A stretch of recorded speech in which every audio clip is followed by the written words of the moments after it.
ಆತ್ಮೀಯ ವಿದ್ಯಾರ್ಥಿಗಳ ತಮಗೆಲ್ಲ ಮಹಾನ್ ಮುದ್ದನ್ನ ಯೂಟ್ಯೂಬ್ ಚಾನಲ್ಗೆ ಸ್ವಾಗತ. ಇವತ್ತಿನ ಈ ವಿಡಿಯೋದಲ್ಲಿ SSLC ಸೆಕೆಂಡ್ ಲ್ಯಾಂಗ್ವೇಜ್ ಕನ್ನಡದ ವಿದ್ಯಾರ್ಥಿಗಳಿಗಾಗಿ ಪಾರ್ಟ್ 1ದ ಮೊದಲನೆಯ ಪಾಠ ಒಣ ಮರದ ಗಿಳಿ ಗದ್ಯ ಪಾಠದ ಅಭ್ಯಾಸದ ಪ್ರಶ್ನೋತ್ತರಗಳನ್ನು ನೋಡೋಣ. ಹಾಗೆ ಭಾಷಾಭ್ಯಾಸಕ್ಕೆ ಸಂಬಂಧಪಟ್ಟ ಹಾಗೆ ಉತ್ತರಗಳನ್ನ ನಾವು ನೋಡ್ತಾ ಹೋಗೋಣ. ವಿದ್ಯಾರ್ಥಿಗಳೇ, ಇಲ್ಲಿಯೇ ಪ್ರಶ್ನೆಗಳನ್ನ ಕೊಟ್ಟಿದ್ದೀನಿ. ಇದನ್ನೇ ನೀವು ಯಥಾವತ್ತಾಗಿ ನಿಮ್ಮ ಪೇರ್ದೊಳಗೆ ಬರೆದ ನೀವು ಎಕ್ಸಾಮ್ಗೆ ರೂಢಿ ಮಾಡ್ತಾ ಸ್ಟಡಿ ಮಾಡ್ತಾ ಹೋಗ್ರಿ. ಸರಿ, ಮೊದಲನೇದಾಗಿ ಒಂದು ವಾಕ್ಯದಲ್ಲಿ ಉತ್ತರಿಸುವ ಪ್ರಶ್ನೆಗಳು. ಬೇಡನು ಪ್ರಾಣಿಗಳನ್ನು ಕೊಲ್ಲಲು, ಅದು ಪ್ರಾಣಿಗಳು ಆಗ್ಬೇಕಾಗಿತ್ತು, ಸರಿ ಮಾಡ್ಕೊಡ್ರಿ. ಬೇಡನು ಪ್ರಾಣಿಗಳನ್ನು ಕೊಲ್ಲಲು ಮಾಡುತ್ತಿದ್ದ ಉಪಾಯವೇನು? ಪ್ರಾಣಿಗಳನ್ನು ಕೊಲ್ಲಲು ಬೇಡನು ವಿಷ ಸವರಿದ ಬಾಣಗಳನ್ನು ಸಿದ್ಧ ಮಾಡಿಕೊಳ್ಳುತ್ತಿದ್ದನು. ಎರಡನೇ ಪ್ರಶ್ನೆ, ವಿಷದ ಬಾಣವು ಮರಕ್ಕೆ ಏಕೆ ತಗುಲಿತು? ಉತ್ತರ, ಬೇಡನು ಕಣ್ಣಿಗೆ ಬಿದ್ದ ಜಿಂಕೆಯನ್ನು ಬೆನ್ನಟ್ಟಿ ಬಾಣವನ್ನು ಬಿಟ್ಟಾಗ ಜಿಂಕೆ ಹಾರಿ ತಪ್ಪಿಸಿಕೊಂಡಿದ್ದರಿಂದ ಆ ಬಾಣವು ಮರಕ್ಕೆ ತಗುಲಿತು.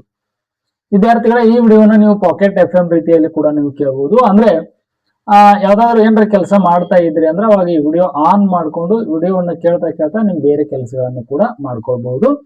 ಮೂರನೇ ಪ್ರಶ್ನೆ, ವಿಷದ ಬಾಣವು ಮರಕ್ಕೆ ತಗುಲಿದ್ದರಿಂದಾದ ಪರಿಣಾಮವೇನು? ವಿಷದ ಬಾಣವು ಮರಕ್ಕೆ ತಗುಲಿದಾಗ ಆ ಮರ ಒಣಗಿ ನಿಂತಿತು ಮತ್ತು ಅದರ ಹಸಿರು, ಪುಷ್ಪ, ಫಲಗಳ ಸಿರಿ ಎಲ್ಲವೂ ಮಾಯವಾಯಿತು. ನಾಲ್ಕನೇ ಪ್ರಶ್ನೆ, ಇಂದ್ರನಿಗೆ ಗಿಳಿಯನ್ನು ಕಂಡು ಆಶ್ಚರ್ಯವಾದದ್ದು ಏಕೆ? ಮರ ಒಣಗಿ ನಿಂತಿದ್ದರೂ ಬಹುಕಾಲದಿಂದ ವಾಸಿಸುತ್ತಿದ್ದ ಆ ಗಿಳಿಯು ಆ ಮರದ ಪೊಟರೆಯನ್ನು ಬಿಟ್ಟು ಹೋಗದಿರುವುದನ್ನು ಕಂಡು ಇಂದ್ರನಿಗೆ ಆಶ್ಚರ್ಯವಾಯಿತು. ಐದನೇ ಪ್ರಶ್ನೆ, ಗಿಳಿಯ ಯಾವ ಗುಣವನ್ನು ಇಂದ್ರನು ಮೆಚ್ಚಿಕೊಂಡನು? ಇಂದ್ರನು ಗಿಳಿಯ ತತ್ವನಿಷ್ಠೆ ಹಾಗೂ ಪರಹಿತಾಕಾಂಕ್ಷೆಯ ಅಂದ್ರೆ ಪರರ ಒಳಿತನ್ನು ಬಯಸುವ ಅಂತ ಪರಹಿತಾಕಾಂಕ್ಷೆಯ ಗುಣವನ್ನು ಮೆಚ್ಚಿಕೊಂಡನು. ಇನ್ನ 3-4 ವಾಕ್ಯಗಳು ಉತ್ತರಿಸುವ 4 ಪ್ರಶ್ನೆಗಳಿದಾವೆ ನೋಡ್ರಿ. ಮೊದಲನೇ ಪ್ರಶ್ನೆ, ಮರವನ್ನು ಬಿಟ್ಟು ಹೋಗದೇ ಇರಲು ಗಿಳಿಯು ನೀಡಿದ ಸಮರ್ಥನೆ ಏನು? ಉತ್ತರ, ಹಲವಾರು ವರ್ಷಗಳಿಂದ ಈ ಮರ ನನಗೆ ಆಶ್ರಯ, ಹಣ್ಣು, ನೆರಳು ನೀಡಿದೆ. ಈಗ ದುರದೃಷ್ಟದಿಂದ ಅದಕ್ಕೆ ರೋಗ, ಬಡತನ ಬಂದಿದೆ. ನಾನು ಎಲ್ಲಿಗೋ ಹೋಗಿ ಆಹಾರ ಸಂಪಾದಿಸಿ ತಂದರೂ ವಾಸ ಇಲ್ಲೇ. ಸುಖದ ಕಾಲದಲ್ಲಿ ಜೊತೆಗಿದ್ದವರನ್ನು ಕಷ್ಟ ಕಾಲದಲ್ಲಿ ಬಿಡದೆ ಉಪಕಾರ ಸ್ಮರಣೆ ಮಾಡಬೇಕು ಎಂದು ಗಿಳಿಯು ಸಮರ್ಥನೆ ನೀಡಿತು. ವಿದ್ಯಾರ್ಥಿಗಳೇ, ಇಲ್ಲಿರುವ ಲೇಖನ ಚಿಹ್ನೆಗಳನ್ನ ನೀವು ನೋಡ್ತಾ ಇರಬಹುದು. ಇದೇ ರೀತಿಯಾಗಿ ಲೇಖನ ಚಿಹ್ನೆಗಳನ್ನ ಬಳಸಿ ಬರೆದ್ರೆ ನಿಮ್ಮ ಉತ್ತರ ಏನಾಗ್ತದಪ್ಪ ಅಂದ್ರ ಅಟ್ರಾಕ್ಟ್ ಆಗ್ತದೆ, ನಿಮಗೆ ಔಟ್ ಆಫ್ ಮಾರ್ಕ್ಸ್ ಸಿಗುವಂತ ಸಾಧ್ಯತೆ ಹೆಚ್ಚಾಗಿರ್ತದೆ. ಇನ್ನು ಎರಡನೇ ಪ್ರಶ್ನೆ, ಸಾಮಾನ್ಯವಾದ ಲೋಕವರ್ತನೆ ಯಾವುದು? ಜನರು ತಮ್ಮ ಕೆಲಸವಿದ್ದಾಗ ನಮ್ಮ ಜೊತೆ ಇರುತ್ತಾರೆ. ಸಹಾಯ ಮಾಡಿದ, ಆಶ್ರಯ ನೀಡಿದವರ ಉಪಕಾರ ಸ್ಮರಣೆ ಮಾಡುವುದಿಲ್ಲ. ಸುಖ ಸಂಪತ್ತಿನ ಕಾಲದಲ್ಲಿ ಆಶ್ರಯ ಪಡೆದು ಜೊತೆಗಿದ್ದವರು ದುರ್ಬರ ಕಾಲ ಅಥವಾ ಕಷ್ಟ ಬಂದಾಗ ಅವರನ್ನು ಬಿಟ್ಟು ಹೋಗುವುದೇ ಸಾಮಾನ್ಯವಾದ ಲೋಕವರ್ತನೆಯಾಗಿದೆ. ಪ್ರಶ್ನೆ 3, ಗಿಳಿಯು ಇಂದ್ರನನ್ನು ಯಾವ ವರ ಕೇಳಿತು? ಗಿಳಿಯು ತನ್ನ ಸ್ವಾರ್ಥಕ್ಕಾಗಿ ಭೋಗವನ್ನಾಗಲಿ ಬೇರೆ ಜನ್ಮವನ್ನಾಗಲಿ ಕೇಳಲಿಲ್ಲ. ನಿನಗೆ ವರವನ್ನು ಕೊಡುವ ಇಚ್ಛೆ ಇದ್ದರೆ ಈ ಮರಕ್ಕೆ ಮೊದಲಿನಂತೆ ಹಸಿರಿನಿಂದ ನಳಿಸುವ ಫಲ ಪುಷ್ಪಗಳಿಂದ ಬೀಗುವ ವರವನ್ನು ದಯಪಾಲಿಸು ಎಂದು ಕೇಳಿತು. ಪ್ರಶ್ನೆ 4, ಇಂದ್ರನು ತನಗಾದ ಸಂತೋಷವನ್ನು ಹೇಗೆ ಪ್ರಕಟಿಸಿದನು? ಗಿಳಿಯ ತತ್ವನಿಷ್ಠೆ ಮತ್ತು ಪರಹಿತಾಕಾಂಕ್ಷೆಯನ್ನು ಮೆಚ್ಚಿಕೊಂಡ ಇಂದ್ರನು ತನಗಾದ ಸಂತೋಷದಿಂದ ಖುದ್ದಾಗಿ ಗಿಳಿಗೆ ಏನಾದರೂ ವರವನ್ನು ಕೊಡುತ್ತೇನೆ ಎಂದು ವರ ನೀಡಲು ಮುಂದಾಗುವ ಮೂಲಕ ಪ್ರಕಟಿಸಿದನು. ಇನ್ನ 8ನೇ ವಾಕ್ಯದಲ್ಲಿ ನೋಡ್ರಿ, ಗಿಳಿಯು ಪರಹಿತಾಕಾಂಕ್ಷಿ ಎನಿಸಿಕೊಂಡದ್ದು ಹೇಗೆ? ಬೇಡನ ವಿಷದ ಬಾಣ ತಗುಲಿ ಮರವು ಒಣಗಿ ಹೋಗಿ ತನ್ನ ಹಸಿರು, ಹಣ್ಣು, ಹಂಪಲುಗಳನ್ನು ಕಳೆದುಕೊಂಡಿತು. ಆದರೂ ಆ ಮರದ ಪೊಟರೆಯಲ್ಲಿ ವಾಸಿಸುತ್ತಿದ್ದ ಗಿಳಿ ಆ ಮರವನ್ನು ತ್ಯಜಿಸಿ ಹೋಗಲಿಲ್ಲ. ಇಂದ್ರನು ಬಂದು ಕೇಳಿದಾಗ, ಸುಖದ ಕಾಲದಲ್ಲಿ ನನಗೆ ಆಶ್ರಯ, ಆಹಾರ ನೀಡಿದ ಮರವು ಈಗ ಕಷ್ಟದಲ್ಲಿದೆ. ಕಷ್ಟ ಕಾಲದಲ್ಲಿ ಅವರನ್ನು ಬಿಟ್ಟು ಹೋಗದೆ ಉಪಕಾರ ಸ್ಮರಣೆ ಮಾಡಬೇಕು ಎಂದು ಹೇಳುತ್ತದೆ. ಇಂದ್ರನು ಒಲಿದು ಏನಾದರೂ ವರವನ್ನು ಕೇಳು ಎಂದಾಗ ತನಗಾಗಿ ಯಾವ ಭೋಗವನ್ನೂ ಕೇಳದೆ ಈ ಮರಕ್ಕೆ ಮೊದಲಿನಂತೆ ಹಸಿರು ಮತ್ತು ಫಲಪುಷ್ಪಗಳನ್ನು ಕರುಣಿಸು, ಅದರ ಈಗಿನ ಅವಸ್ಥೆಯನ್ನು ನೋಡಲಾರೆ ಎಂದು ಕೇಳಿಕೊಳ್ಳುತ್ತದೆ. ಹೀಗೆ ತನ್ನ ಸ್ವಾರ್ಥವನ್ನು ಬದಿಗಿಟ್ಟು ತನಗೆ ಆಶ್ರಯ ನೀಡಿದ್ದ ಮರದ ಒಳಿತನ್ನೇ ಬಯಸಿದ ಗಿಳಿಯು ಪರಹಿತಾಕಾಂಕ್ಷಿ ಎನಿಸಿಕೊಂಡಿತು. ಎರಡನೇ ಪ್ರಶ್ನೆ, ಗಿಳಿಯ ವರ್ತನೆಯಿಂದ ಮಾನವರಾದ ನಾವು ಕಲಿಯಬೇಕಾದ ಗುಣಗಳಾವುವು? ಉತ್ತರ, ಗಿಳಿಯ ವರ್ತನೆಯಿಂದ ನಾವು ಪ್ರಮುಖವಾಗಿ ಉಪಕಾರ ಸ್ಮರಣೆ, ನಿಷ್ಠೆ ಮತ್ತು ಪರಹಿತಾಕಾಂಕ್ಷೆಯ ಗುಣಗಳನ್ನು ಕಲಿಯಬೇಕು. ನಮಗೆ ಸಹಾಯ ಮಾಡಿದವರ ಉಪಕಾರ ಸ್ಮರಣೆ ಮಾಡಿ ಕೃತಜ್ಞರಾಗಿರಬೇಕು. ಯಾರೇ ಆಗಲಿ ನಮಗೆ ಸುಖ ಸಂತೋಷವಿದ್ದಾಗ ಆಶ್ರಯ ನೀಡಿದ್ದರೆ ಅವರಿಗೆ ಕಷ್ಟ ಬಂದಾಗ ಅವರನ್ನು ಬಿಟ್ಟು ಹೋಗಬಾರದು. ಅವರ ಕಷ್ಟದಲ್ಲಿ ಜೊತೆಯಾಗಿ ನಿಂತು ಅವರಿಗೆ ಒಳ್ಳೆಯ ದಿನಗಳು ಬರಲಿ ಎಂದು ಹಾರೈಸಬೇಕು. ದೇವರಿಂದ ವರ ಕೇಳುವ ಅವಕಾಶ ಸಿಕ್ಕಾಗ ಕೇವಲ ಸ್ವಾರ್ಥವನ್ನು ಮಾತ್ರ ಯೋಚಿಸಬಾರದು. ನಮಗಾಗಿ ಶ್ರಮಿಸಿದವರ, ಆಶ್ರಯ ನೀಡಿದವರ ಶ್ರೇಯಸ್ಸನ್ನೂ ಬಯಸುವ ಆದರ್ಶ ಬದುಕು ಹಾಗೂ ನಿಸ್ವಾರ್ಥ ಪ್ರೀತಿಯನ್ನು ಮಾನವರಾದ ನಾವು ಮೈಗೂಡಿಸಿಕೊಳ್ಳಬೇಕು. ಸಂದರ್ಭ ಸಹಿತ ವಿವರಿಸುವ ಪ್ರಶ್ನೆಯನ್ನ ನೋಡ್ರಿ. ನಾನೇನು ಇಲ್ಲಿ ಕೊಟ್ಟಿದ್ದೀನಿ ಇದು ಎಕ್ಸಾಕ್ಟ್ ಇದೇ ರೀತಿಯಾಗಿ ನೀವೇನ್ ಮಾಡ್ರಿ ಬರೆಯುವುದನ್ನ ಪ್ರಾಕ್ಟೀಸ್ ಮಾಡ್ಕೊಳ್ರಿ. ಓಕೆನಾ? ಇದೇ ಮಾದರಿ ಉತ್ತರ. ಬೇರೆ ಯಾವುದೇ ಪಾಠದಿದ್ರು ಸಹಿತ ಇದೇ ಮಾದರಿಯಲ್ಲಿ ನೀವೇನ್ ಮಾಡ್ರಿ ಉತ್ತರ ಬರೆಯುವುದನ್ನ ರೂಢಿ ಮಾಡ್ಕೊಳ್ರಿ.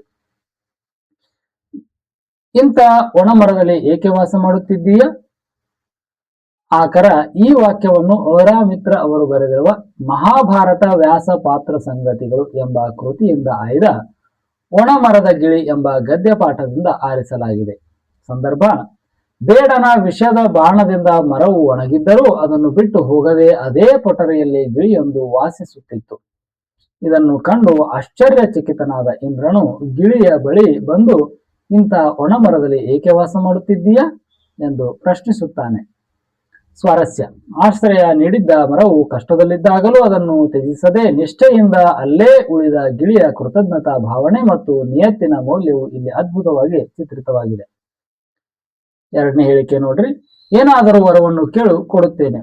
ಈ ವಾಕ್ಯವನ್ನು ಅವರಾಮಿತ್ರ ಅವರು ಬರೆದಿರುವ ಮಹಾಭಾರತ ವ್ಯಾಸಪಾತ್ರ ಸಂಗತಿಗಳು ಕೃತಿಯಿಂದ ಆಯ್ದ ಒಣ ಮರದ ಗಿಳಿ ಎಂಬ ಗದ್ಯ ಪಾಠದಿಂದ ಆರಿಸಲಾಗಿದೆ. ಸಂದರ್ಭ, ಒಣಗಿದ ಮರವನ್ನು ಬಿಟ್ಟು ಹೋಗದಿರಲು ಗಿಳಿಯು ನೀಡಿದ ಸಮರ್ಥನೆಯನ್ನು ಕೇಳಿ ಇಂದ್ರನಿಗೆ ತುಂಬಾ ಸಂತೋಷವಾಗುತ್ತದೆ.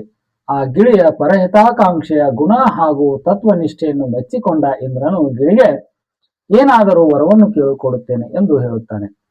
ಸ್ವಾರಸ್ಯ, ಪರಹಿತವನ್ನು ಬಯಸುವ ಗಿಳಿಯ ಆದರ್ಶ ಬದುಕಿಗೆ ಒಲಿದು ದೇವತೆಗಳ ಒಡೆಯನಾದ ಇಂದ್ರನೇ ಖುದ್ದಾಗಿ ವರ ಕೊಡಲು ಮುಂದಾಗುವುದು ಸತ್ಕಾರ್ಯದ ಶ್ರೇಷ್ಠತೆಯ ಸಂದೇಶವನ್ನು ಸಾರುತ್ತದೆ. ಮೂರನೇದು ನೋಡ್ರಿ, ಅದರ ಈಗಿನ ಅವಸ್ಥೆಯನ್ನು ನಾನು ನೋಡಲಾರೆ. ಆಕರ ಈ ವಾಕ್ಯವನ್ನು ಅವರಾಮಿತ್ರ ಅವರ ಮಹಾಭಾರತ ವ್ಯಾಸಪಾತ್ರ ಸಂಗತಿಗಳು ಕೃತಿಯಿಂದ ಆಯ್ದ ಒಣ ಮರದ ಗಿಳಿ ಪಾಠದಿಂದ ಆರಿಸಲಾಗಿದೆ. ನೋಡ್ರಿ, ಈ ಆಕರ ಅನ್ನುವಂಥದ್ದು ಆ ಪಾಠದ ಎಲ್ಲ ಹೇಳಿಕೆಗಳಿಗೂ ಸಹಿತ ಸೇಮ್ ಇರ್ತದೆ. ಸಂದರ್ಭ ಮತ್ತು ಸ್ವಾರಸ್ಯ ಮಾತ್ರ ಬೇರೆ ಆಗಿರ್ತದೆ. ಇಂದ್ರನು ವರವನ್ನು ಕೇಳು ಎಂದಾಗ ಗಿಳಿಯು ತನಗಾಗಿ ಏನನ್ನೂ ಕೇಳುವುದಿಲ್ಲ. ಬದಲಾಗಿ ಈ ಮರಕ್ಕೆ ಮೊದಲಿನಂತೆ ಹಸಿರಿನಿಂದ ನಳನಳಿಸುವ ಫಲಪುಷ್ಪಗಳನ್ನು ನೀಡುವ ವರವನ್ನು ದಯಪಾಲಿಸು ಎಂದು ಗಿಳಿಯು ಇಂದ್ರನಿಗೆ ಹೇಳುವ ಸಂದರ್ಭದಲ್ಲಿ ಅದರ ಈಗಿನ ಅವಸ್ಥೆಯನ್ನು ನಾನು ನೋಡಲಾರೆ ಎಂದು ಗಿಳಿಯು ಇಂದ್ರನಿಗೆ ಹೇಳಿತು. ಸ್ವಾರಸ್ಯ, ತನಗೆ ಆಶ್ರಯ ನೀಡಿದ ಮರವು ರೋಗ ಮತ್ತು ಬಡತನದಿಂದ ನರಳುತ್ತಿರುವುದನ್ನು ನೋಡಲಾಗದ ಗಿಳಿಯ ಕರುಣೆ ಹಾಗೂ ನಿಸ್ವಾರ್ಥ ಪ್ರೀತಿಯ ಮೌಲ್ಯವು ಇಲ್ಲಿ ಸ್ವಾರಸ್ಯಕರವಾಗಿ ಮೂಡಿಬಂದಿದೆ. ನಾಲ್ಕನೇದು ನೋಡ್ರಿ, ಅದಕ್ಕೂ ಒಳ್ಳೆಯ ದಿನ ಬರಲಿ ಎಂದು ಹಾರೈಸಬೇಕು. ಆಕರಂತೂ ಸೇಮಿದೆ ನೋಡ್ಕೊಡ್ರಿ. ಸಂದರ್ಭ, ನಾನು ಬೇರೆಡೆ ಆಹಾರ ಸಂಪಾದಿಸಿ ತಂದರೂ ಈ ಮರವು ನನಗೆ ಸುಖದ ಕಾಲದಲ್ಲಿ ನೆರವಾಗಿದೆ. ಈಗ ಇದು ಕಷ್ಟದಲ್ಲಿರುವಾಗ ಇದನ್ನು ಬಿಟ್ಟು ಹೋಗದೆ ಉಪಕಾರ ಸ್ಮರಣೆ ಮಾಡಬೇಕು ಎಂದು ತನ್ನ ನಿಷ್ಠೆಯನ್ನು ಗಿಳಿಯು ಇಂದ್ರನಿಗೆ ವಿವರಿಸುವಾಗ ಈ ಮಾತನ್ನು ಇಂದ್ರನಿಗೆ ಹೇಳುತ್ತದೆ. ಸ್ವಾರಸ್ಯ, ಕಷ್ಟ ಕಾಲದಲ್ಲಿ ಆಶ್ರಯ ನೀಡಿದವರನ್ನು ಅವರು ಕಷ್ಟದಲ್ಲಿರುವಾಗ ತೊರೆಯಬಾರದು ಹಾಗೂ ಅವರಿಗೆ ಬಂದಿರುವ ಸಂಕಷ್ಟ ದೂರವಾಗಲಿ ಎಂದು ಹಾರೈಸಬೇಕು ಎಂಬ ಉದಾತ್ತ ಜೀವನ ಮೌಲ್ಯ ಇಲ್ಲಿದೆ. ಭಾಷಾಭ್ಯಾಸ ನೋಡ್ರೆ ಮೊದಲೆರಡು ಪದಗಳಿಗೆ ಸಂಬಂಧಪಟ್ಟಂತೆ ಮೂರನೇ ಪದದ ಸಂಬಂಧವನ್ನ ಬರೆಯುವಂಥದ್ದು. ಆಶ್ರಯ, ಆಸರೆಯಲ್ಲಿ ತತ್ಸಮ ತದ್ಭವಗಳು ಇದಾವೆ. ಇಲ್ಲಿ ಆಶ್ರಯ, ಆಸರೆ, ವರ್ಣ, ಬಣ್ಣ. ಉಪಕಾರ ಅದರ ವಿರುದ್ಧಾರ್ಥಕ ಅಪಕಾರ, ಅದೃಷ್ಟದ ವಿರುದ್ಧಾರ್ಥಕ ದುರದೃಷ್ಟ. ಗುರಿ ಹಾಗೂ ಆಗಮ ಸಂಧಿ ಆದರೆ ಪರಹಿತಾಕಾಂಕ್ಷಿ ಅನ್ನುವಂಥದ್ದು ಸವರ್ಣ ದೀರ್ಘ ಸಂಧಿ ಆಗ್ತದೆ. ಜಿಂಕೆ ಅನ್ನುವಂಥದ್ದು ರೂಢನಾಮ ಆದರೆ ಇಂದ್ರ ಅನ್ನುವಂಥದ್ದು ಅಂಕಿತ ನಾಮ. ಕೃತಜ್ಞತೆ ಪದದ ಅರ್ಥ ಉಪಕಾರ ಸ್ಮರಣೆ ಆದ್ರೆ ಕೃತಜ್ಞತೆ ಅಂದ್ರೆ ಉಪಕಾರ ಮರೆಯುವುದು, ಉಪಕಾರವನ್ನ ಸ್ಮರಿಸದೇ ಇರುವುದು. ಕೆಳಗಿನ ಪದಗಳನ್ನು ಬಿಡಿಸಿ ಸಂಧಿಯನ್ನು ಹೆಸರಿಸುವುದು ನೋಡ್ರಿ. ಬೆನ್ನಟ್ಟು, ಬೆನ್ನು ಅಟ್ಟು, ಬೆನ್ನಟ್ಟು ಲೋಪ ಸಂಧಿ. ಬಾಣವನ್ನು, ಬಾಣ ಅಣ್ಣು, ಬಾಣವನ್ನು ಆಗಮ ಸಂಧಿ. ಕಾಶಿ ಅಲ್ಲಿ, ಕಾಶಿಯಲ್ಲಿ ಆಗಮ ಸಂಧಿ. ಓಕೆ, ಬಾಣವನ್ನು ವಕಾರ ಆಗಮ ಆದ್ರೆ ಕಾಶಿಯಲ್ಲಿ ಅನ್ನುವಂಥದ್ದು ಇವಕಾರ ಆಗಮ ಸಂಧಿ. ತತ್ಸಮ ತದ್ಭವಗಳನ್ನು ನೋಡ್ರಿ. ರಾಯ, ರಾಜ. ಸಿರಿ, ಶ್ರೀ. ವರ್ಷ, ವರುಷ. ಜನ್ಮ, ಜನುಮ. ಆಶ್ಚರ್ಯ, ಅಚ್ಚರಿ. ವಿರುದ್ಧಾರ್ಥಕ ನೋಡ್ರಿ. ರೋಗ, ನಿರೋಗ. ಬಡತನ, ಸಿರಿತನ. ಕೃತಜ್ಞ, ಕೃತಜ್ಞ. ಫಲ, ನಿಷ್ಫಲ ಅಥವಾ ವಿಫಲ. ಪರಹಿತ, ಸ್ವಹಿತ. ಇನ್ನ ಸ್ವಂತ ವಾಕ್ಯದೊಳಗೆ ಬರೆಯುವುದ, ಇವುಗಳನ್ನ ನೀವು ಸ್ವಂತ ವಾಕ್ಯದೊಳಗೆ ಬರೀರಿ. ಇಲ್ಲಿ ಗಾರ ಮತ್ತು ತನ ಪ್ರತ್ಯಯಗಳಿರುವಂತಹ 5 ಪದಗಳನ್ನು ಬರೆದಿದೆ. ಇದನ್ನ ಇಷ್ಟನ್ನು ನೋಡ್ಕೊಡ್ರಿ. ಆತ್ಮೀಯ ವಿದ್ಯಾರ್ಥಿಗಳು, ಎಷ್ಟು ಒಣಮರದ ಗಿಳಿ ಪಾಠದ ಪ್ರಶ್ನೋತ್ತರಗಳನ್ನ ನಾನು ನಿಮಗೆ ಕೊಟ್ಟಿದ್ದೀನಿ. ಸೊ ದಯವಿಟ್ಟು ವಿಡಿಯೋ ಲೈಕ್ ಆದ್ರೆ ವಿಡಿಯೋನ ಲೈಕ್ ಮಾಡ್ರಿ. ಹಾಗೆ ನಮ್ಮ ಚಾನಲ್ ಸಬ್ಸ್ಕ್ರೈಬ್ ಮಾಡ್ಕೊಂಡಿಲ್ಲ ಅಂದ್ರೆ ಚಾನಲ್ನ ಸಬ್ಸ್ಕ್ರೈಬ್ ಮಾಡ್ಕೊಡ್ರಿ. ಹಾಗೆ ನಿಮ್ಮ ಸ್ನೇಹಿತರು ಕೂಡ ಈ ವಿಡಿಯೋನ ಶೇರ್ ಮಾಡ್ರಿ ಅಂತ ಹೇಳ್ತಾ ತಮಗೆಲ್ಲರಿಗೂ ಧನ್ಯವಾದಗಳು.